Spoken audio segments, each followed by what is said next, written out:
Bom dia, terceiro ano, tudo bem com vocês? Eu espero que sim, que vocês estejam bem. Hoje a gente está aqui para mais uma aula de informática. A aula de hoje é uma aula de continuação da aula passada. Se vocês bem lembram, na aula passada a gente estava vendo sobre editores de texto. A aula passada foi uma aula de introdução para a gente saber o que era um editor de texto, para que ele era usado, como que ele era usado. Então, a gente começou na página 51 a falar que editores de texto são programas que a gente utiliza para criar e editar um texto. A gente viu também que cada texto precisa ser editado, formatado de uma maneira para cada proposta. Uma pesquisa de colégio, ela é editada de um jeito. Uma carta para um amigo, ela pode ser editada de outro jeito completamente diferente, certo? Hoje a gente vai começar a entrar mais a fundo sobre o que é e como se faz a formatação em um editor de texto. Lembrando que a gente vai trabalhar majoritariamente, preferencialmente, com o editor de texto Word, que é o editor de texto mais conhecido e mais utilizado aqui no Brasil, certo? Então, vamos lá. Na página 52, a gente tem formas de destacar uma fonte no texto.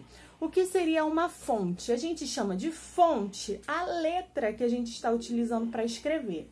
Então, toda vez que eu falar fonte, vocês podem entender letra. Eu vou repetir isso porque eu sei que para quem não é acostumado, de repente vai esquecer. Então, eu vou ir repetindo conforme a gente vai falando sobre esse assunto.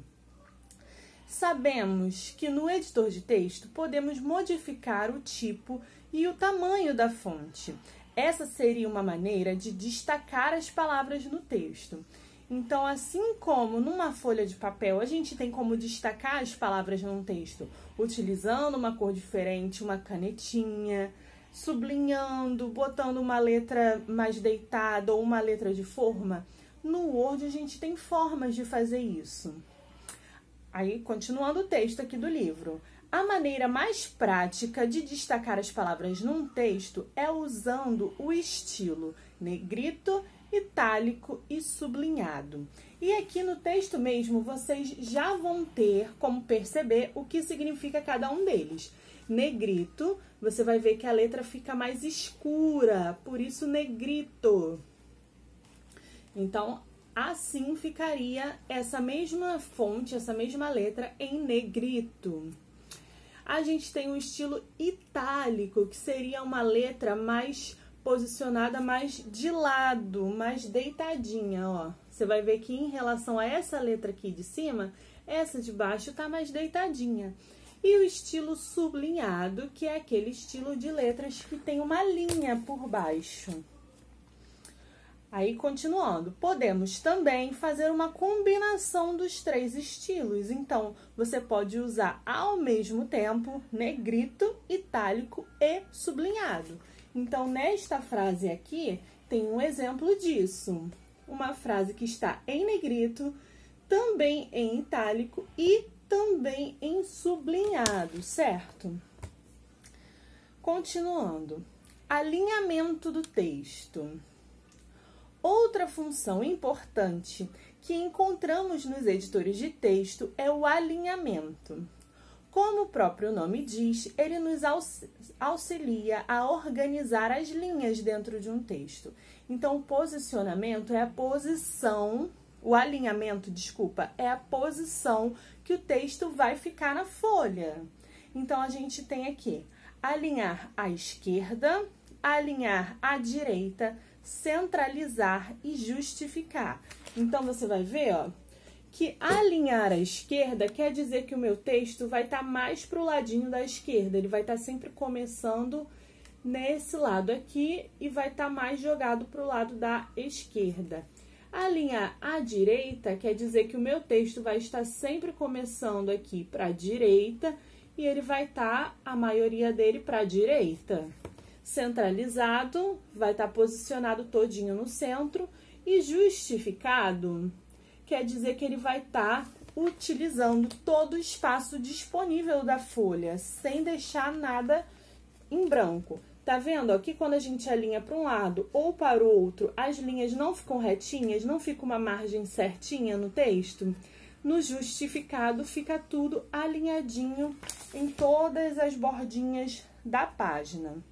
E aí a gente tem, marque um X nas partes que compõem um texto. Vamos marcar juntos? Quais são as partes aqui que estão listadas que compõem um texto? O título compõe um texto? Compõe. Pixels compõem textos? Não, pixels são os quadradinhos que formam as imagens que a gente vê no computador, então não compõe um texto. Fonte compõe o texto? Compõe, é a letra. Células compõem um texto? Não, células não têm a ver com texto. Linhas compõem um texto? Compõe, um texto é feito por linhas. Parágrafos também compõem um texto. Planilhas não compõem um texto e cor também não. Então, aqui a gente só vai marcar título, fonte, linhas e parágrafos, ok? Na próxima aula, como eu falei para vocês já hoje, na próxima aula a gente vai entrar mais a fundo para ver o programa Word, que é um tipo de editor de textos, porque não existe apenas um editor de texto, é o tipo de programa. E aí, dentro do tipo de programa, a gente tem várias marcas, né? Se a gente pode dizer assim, várias marcas. É como se fosse, a gente tem banana, mas não tem uma banana só. Tem banana prata, banana nanica, é a mesma coisa. Editor de texto é um tipo de programa e dentro dele várias empresas criaram editores de texto. Isso a gente vai ver na próxima aula, a gente vai ver mais sobre o Word, que é o programa que a gente vai utilizar nas aulas práticas, nas aulas teóricas. Eu espero que vocês tenham gostado e até semana que vem. Beijo!